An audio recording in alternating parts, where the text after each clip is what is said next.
Welcome, everybody, to Dead Talk Live. I'm your host, Viz, and today we are joined by several of the writers and directors of and short film creators in the feature film Dead Talk Tales Volume 1, which premiered last Friday, July 26th on Amazon Prime Video, Apple TV, and Google TV. Our guests include Josh M. Logan from the short film Relic, White Mathis from Bliss, Corey Benson Powers for his short film titled Nightcap. Full disclosure here, guys, Dead Talk Tales Volume 1 is one of our own productions and distributions from Dead Talk Media, so I definitely have some bias towards this film. So, all that aside, let's get talking about some of these great films. Guys, I want to thank you so much for joining us and on here. And congratulations on these amazing films that you have put together that we get to enjoy. I want to go around the room quickly, get your takes with the film now being released and that your shorts have been integrated into an anthology horror film. What are your thoughts? What are your feelings? Let's start with Corey. I mean, it's an absolute thrill to have it put together in an anthology with so many other great horror shorts. Because I mean, they're beyond maybe the festival circuit or them putting it out on YouTube. Is there isn't really a great avenue for shorts in general. And personally, as a fan of horror films, is like I enjoy other anthologies as well. And so to have a film that I created be part of a feature-length film that's an anthology of horror shorts is it's an honor and really exciting that now it's out there in the world.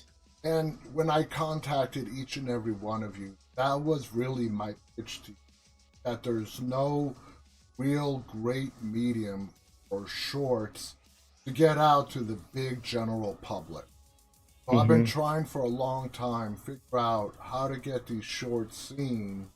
There's so many great ones out there by the mainstream public, people that stream Prime Video, Apple TV. So I'm like, why not put them together in an anthology feature film? That's what we did.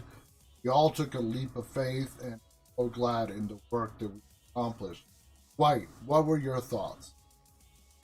Um, it was a little, at first I was kind of like, who is this who's this guy? And what's he want with my film? Yeah.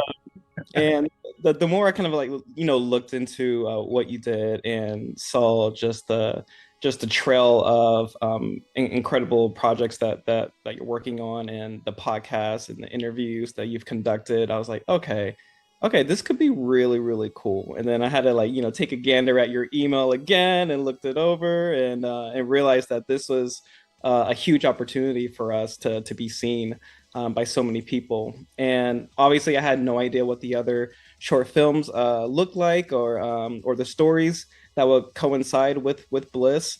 But when I finally watched the screener, I was like, okay, I'm in a lineup of some incredible talent, and then it just made me feel that much better. Like we had no idea where Bliss was gonna go.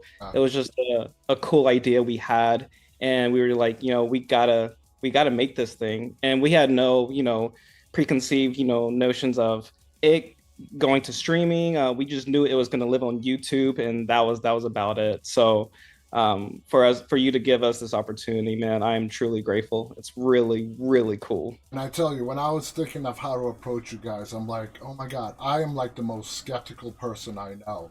And I know if I got approached with the same way I was going to be approach you guys, I'm like, there's no way I'm going to buy this. I'm going to think it's a scam. So I'm, like I said, I'm so grateful you guys took that leap of faith. For Josh, you're the creator of the Relic. What were your thoughts? Yeah, I mean, after the thing that I love about anthology shorts for shorts is that it kind of gives you the same experience as going to a film festival because, when you go to a festival, you see short films lined up in a block And so it's like, it gives you a 2 hour kind of block of seeing these short films. And it's really the only format that you get to see them. You only really get to see shorts at short film festivals in America. So around the world, short films are very viable media, like, because so many different countries, especially in Europe, have public television stations. And so instead of putting commercials in between their feature products, they will populate it with short films. So short films are hugely popular in Europe, and why not? Like they're really their own special media. It requires its own special kind of storytelling, and just because a movie isn't 30 minutes long or 90 minutes long, it doesn't fit into these boxes here. So any exposure that we get to have to short films, which is, like I said, it's really its own art form, is really great because, and with the internet being prevalent and being able to stream things regularly, bringing more attention to this kind of media, I think is really, really great. So, being able to watch this as an anthology, I felt like I was sitting down at a film festival to watch a block of genre shorts, and it was really, really fun. So thank you so much for putting this together and bringing us all together, and we all get to meet each other too, which is really, kind of my favorite part of film festivals is meeting other filmmakers that are kind of like-minded, that enjoy making stuff like this for people to see. So thanks so much for bringing this together. It's really cool. And what a lot of people don't know is like main platform, Prime, and Apple TV, they will not accept anything like under 30 minutes. And for order for something to even be monetized, it has to be a minimum of 15 minutes. So some people might be asking, well, why not take a short? And why isn't there a person just putting shorts on Prime or Apple TV just on their own? You can't. Not allowed. It's against their rules because it doesn't make money for them. And whatever doesn't make money for them, they're not going to do. Now, Josh, before we get into the Relic, we have to mention a very tragic event. As we were getting ready for distribution, May 25th, the actor Johnny was tragically murdered in Los Angeles, senselessly during a car robbery. How did you first hear the news, and what was your... Honestly, I saw it in the trades. I was at a friend of mine's, it was around the 4th of July, and I was at a friend's hanging out, and I was just like checking my email, and I see a deadline, news alert pop up that Johnny Wactor murdered. And I'm like, what is going on? Like, I've known Johnny for so long. Like, I was in a directing program for a long time with him as an actor. We did countless scenes together, countless work together. And I mean, really just one of the most magnificent human beings and one of the finest actors I've ever worked with. And to like get notified that my friend died over email was just absolutely shocking. And I'm still, there's truly a hole in my heart that this happened with this guy. And I'm so happy that like people, I mean, Johnny was an incredibly well-liked person, and there's an entire group of people in LA that have been continuing to post and bring messages to, and even march downtown to try and get the mayor to get a handle on the crime that's been happening in downtown Los Angeles. These catalytic converter thefts, I mean, resulting in murders, and for like $150, like that's all these guys are getting off that stuff. So, it's ridiculous, so senseless, and it wasn't like back page news either. This story. No. His death made front page news for many weeks. Yeah. Because it was so hard to fathom just the nature of how it unfolded. So our condolences go to his friends and his family, this horrible event. Now let's talk about Johnny, his role in the... It's such a fascinating film. This film starts at 100 miles per hour, and it never lets its foot off the gas. You wrote this script. This was your baby, your idea. How did this idea come together for you? Well, I mean, I've been working in movies a really long time, and I'd made some short films before this one, and I really wanted to make something that was like a straight up monster movie. Everything I'd done before had been kind of more like horror comedy or even just straight comedy, but I mean, my love has been horror. I mean, since I was 8 years old. Yeah. So I really wanted to make a monster movie, and I wanted to make something that I thought would be really fun. And after having gone through the festival circuit with Lunch Ladies, I wanted to design a monster movie specifically for short film festivals. And so I took all the things that I learned from Lunch Ladies and built them into this monster story. And cosmic horror has also been like my favorite genre for a long time. I love the idea that we are just this tiny little, like, spark of humanities floating in the vast infinite universe that really means nothing to anything, and there's so little that we really understand about how everything works in the universe, beyond our comprehension. And so, obviously the works of Lovecraft were very inspirational, as well as Robert Chambers and a bunch of the like Victorian horror writers of the end of the 19th century. And so I just kind of decided to fold that all into something that I thought would fit into, a 12 to 14 minute time slot, and would keep people really interested, and would just kind of leave them at the end just going like, I don't know what just happened, but it was fun. It was. So I really kind of built it as like an anti-feature, because you can't really take all those ideas and leave, the whole film is an exercise in asking questions, and having those questions being unanswered, being as entertaining as having everything, coming together into a single block. So that was really the goal, was just to, make something that would throw people off from the very second they started watching it, and at the end not have any idea what happened, but then leaving room for them to insert their own creativity. And that's really been the most fun part for me with the Relic, is hearing other people talk about what they think happened after they watched the movie. Yeah. And it inspired so many just super creative, interesting conversations that were way better than anything I would have ever come up with. And I just, I loved hearing people, kind of insert their own ideas about how things were related to each other, what the key meant, or what all those other pieces, meant to them. And this, and I think for me, especially with short films, if you can launch people off on their own creative journey from the point that your movie ends, that's the most satisfying thing I can imagine as a filmmaker. Exactly.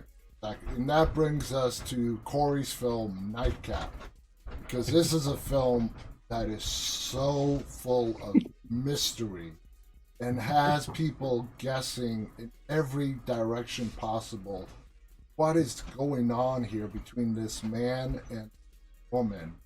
When you were writing this story, was it your intention to sort of do what Josh just said and leave it up to the viewer's imagination? Or did you have something in mind what this thing, we're not going to give away any spoilers, what this thing in the room really is?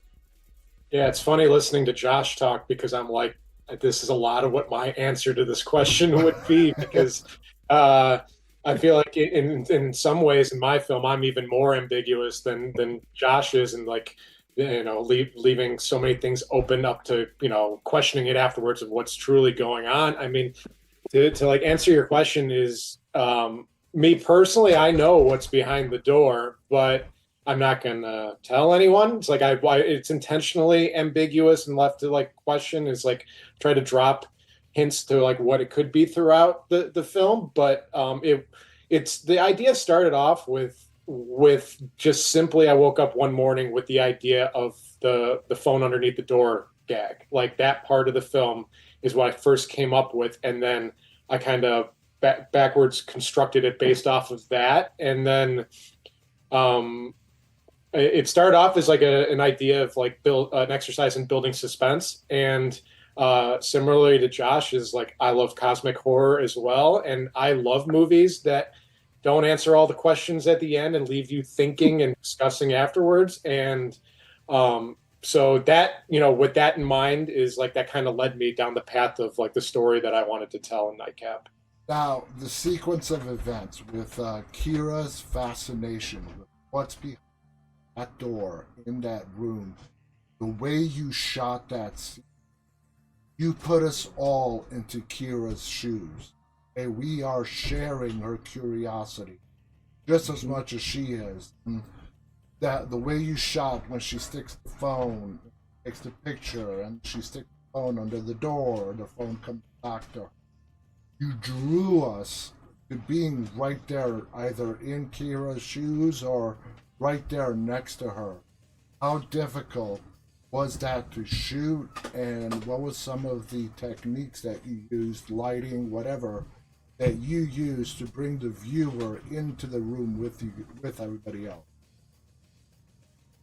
Well, I think that from the start in it with the setup of like immediately with the character of Jeffrey saying, don't open that door immediately, like not only her curiosity but us, like she's like kind of like our like avatar as the our person, our liaison from the audience, that her curiosity is our curiosity. It's like obviously there's something beyond there that he doesn't want her to know about, and so that's the hook from the beginning. And then in shooting that actual sequence is it was like setting up that we're kind of drawing closer and closer in, as far as like we're starting off like wider and then gradually things are getting tighter until the moment happens. So I was trying to just have it be a gradually developing sequence, as far as that of like drawing in, of being like, especially because there is, well, I'm trying not to reveal too much, but like a bit of misdirection of like with her like looking under it, to be like, oh, there's whatever, there's nothing like happening. And so like creating a false sense of security so that there is, you can catch people off guard is kind of the way I was looking to approach it. And you're right, there is misdirection where the audience might be expecting the scream to get smart. You know what I mean? At least that's the effect. Now, Dwight, Bliss is this fascinating tale of the rapture with this intense horror element, bloody horror element. What made you want to mix in the bloody horror with sort of the biblical rapture that a lot of people tell us how that can be? Yeah, it's kind of a mixture of, growing up in the church when I was younger and learning about Revelations and really getting like sucked into that whole world as a kid. As I kind of got older and developed my own, sense of belief and, the universe and things outside of the church, I started to kind of like, become a rebel a little bit in that sense. And so when I first came up with the idea, I was literally scrolling through Facebook Reels, and there was one particular video. I think it was just an ad, but it wouldn't play among the sea of other videos that would play. So so that kind of like sparked the idea. I was like, how come it's not playing? What if there was a video that only certain people could actually play? And so that's where the idea started to brew. And yeah, so I wanted to mix just a bit of horror and bloodiness towards the and I don't want to give away where it's at, but just mix it in there to really kind of like shock the viewers, because you're thinking that, okay, this there's a certain person that's chosen, and it feels very biblical, feels very kind of like dark with a sense of light in there, but then the blood just kind of just like comes out of nowhere. And I just wanted that. And in a lot of my other like smaller short films, I take a normal situation and then I just give it just this crazy twist at the end. And so I wanted to carry that along with a longer format film like Bliss. And you did that with this film, because I had to watch at least several times. Like, wait, did what happened and what I thought happened really happened? And you did it with that ending that really shocked me, surprised me. Bliss, by far, out of all the short films, has the largest cast. You brought in a lot of people to make this film.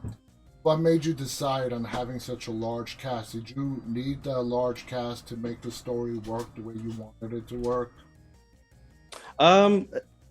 At first it wasn't that many cast members in the original script. I kind of started adding people in there as we went on, because I had friends and family kind of get interested in the project, and I was like, hey, well, and you also have a little cameo in it as well. I have a little cameo. So I played the waiter. Yeah. And my soon to be brother-in-law. He's the boss that comes out and says like, like rustle up some hustle, buddy, get in there. He's like, God damn it. So I wanted to throw in just like a few family members and friends in there just so that they can get like a little bit of shine on screen. But originally it was just the four main cast members and then Mariana who plays the Herald. But then as we kind of like kept adding to the story, that's when we kept adding to the cast, like the news anchors and young Gabe as well. He kind of came in towards the end, so And I'm it was one of sure the they did not yeah. expect to end up on Prime Video, Apple TV, and None of us did. Yeah, none of us did, man. It Now, was one of those. Yeah. so Josh, going back to you, the Relic, is this a story that you are interested in expanding on? If someone approached you, somebody who sees the movie as part of Dead Talk Tales, watches this short story and approaches you and says, "Gosh, you can turn this into a feature film." What are your feelings about Oh yeah, I've got a lot.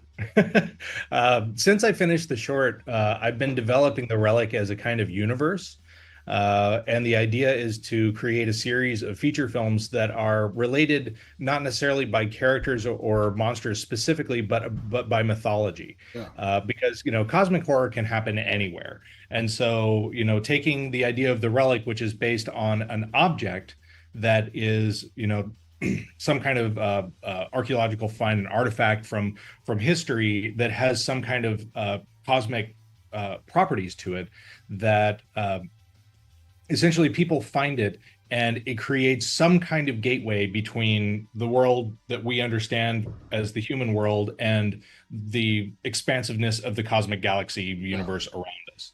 So, cosmic horror can happen anywhere, it can happen anytime. So as long as we've got an object to relate to, and that creates the gateway between these universes, then whatever comes through that gateway will affect us as humans. Whether or not whatever's coming through has any idea that we exist or that we matter at all doesn't even matter. But what matters is how it affects us as humans and how it affects our protagonists. Mm-hmm. So I just finished shooting a feature film called The Relic Dragon, which is the first feature in the series of the Relic features. And I've got 5 other stories behind it. Some of which are kind of related directly to the short film, and some of which are just kind of off on their own tangent. But ultimately, developing it as a way for everything to be related together, and possibly coming together into something interesting at the end. That sounds very exciting. Corey, the character of Jeffrey, Nightcap. How do you see Jeff? You were creating him. Is he sort of like a caretaker who provides something for a known entity? That's how a little bit I saw him. How do you see Jeffrey when you were creating him? Yeah. While not getting too much into the particulars, you're on the right path with how I viewed him as well. Is that caretaker is a great way to put it. That there is this other entity that he like looks after, does its bidding. So you're on the right path with that while trying to keep it ambiguous. And he's also, not the name of the actor who played him, but the actor did a great job in without saying words, but through his facial expressions, conveying to us that he's not really happy with the situation he's in. He's not really happy with what he's doing, even though some of the people are doing this voluntarily. Is that how you wanted the character to portray? Yeah, Tyler Meyer is who played Jeffrey, and he did an excellent job because with the things that you're outlining is I wanted to say as much as I could without it being verbalized, that it's all in the performance and in his facial expressions and reactions that I wanted to again, to be less about what he says and more about how he is. And and watching him and the new, like, Tyler did an amazing job of like the nuanced performance of like, my goal was that every time I see him is just like the expression on his face is supposed to tell you way more than the words that are coming out of his mouth there. So yeah, it excites me to hear that feedback, that that's what was taken away, because that's what was supposed to be intimated from him, was more the subtext of how he is acting and how he's emoting versus just the simple kind of banter that they're having back and forth in the beginning. Is it's all about the performance rather than like dialogue, as far as like who he is. Gotcha. Dwight, when you wrote Bliss, did you have the whole story mapped out before you even started writing, or did the story sort of come together after you started A mixture of both. I had the outline first, and then I wrote the script based on that.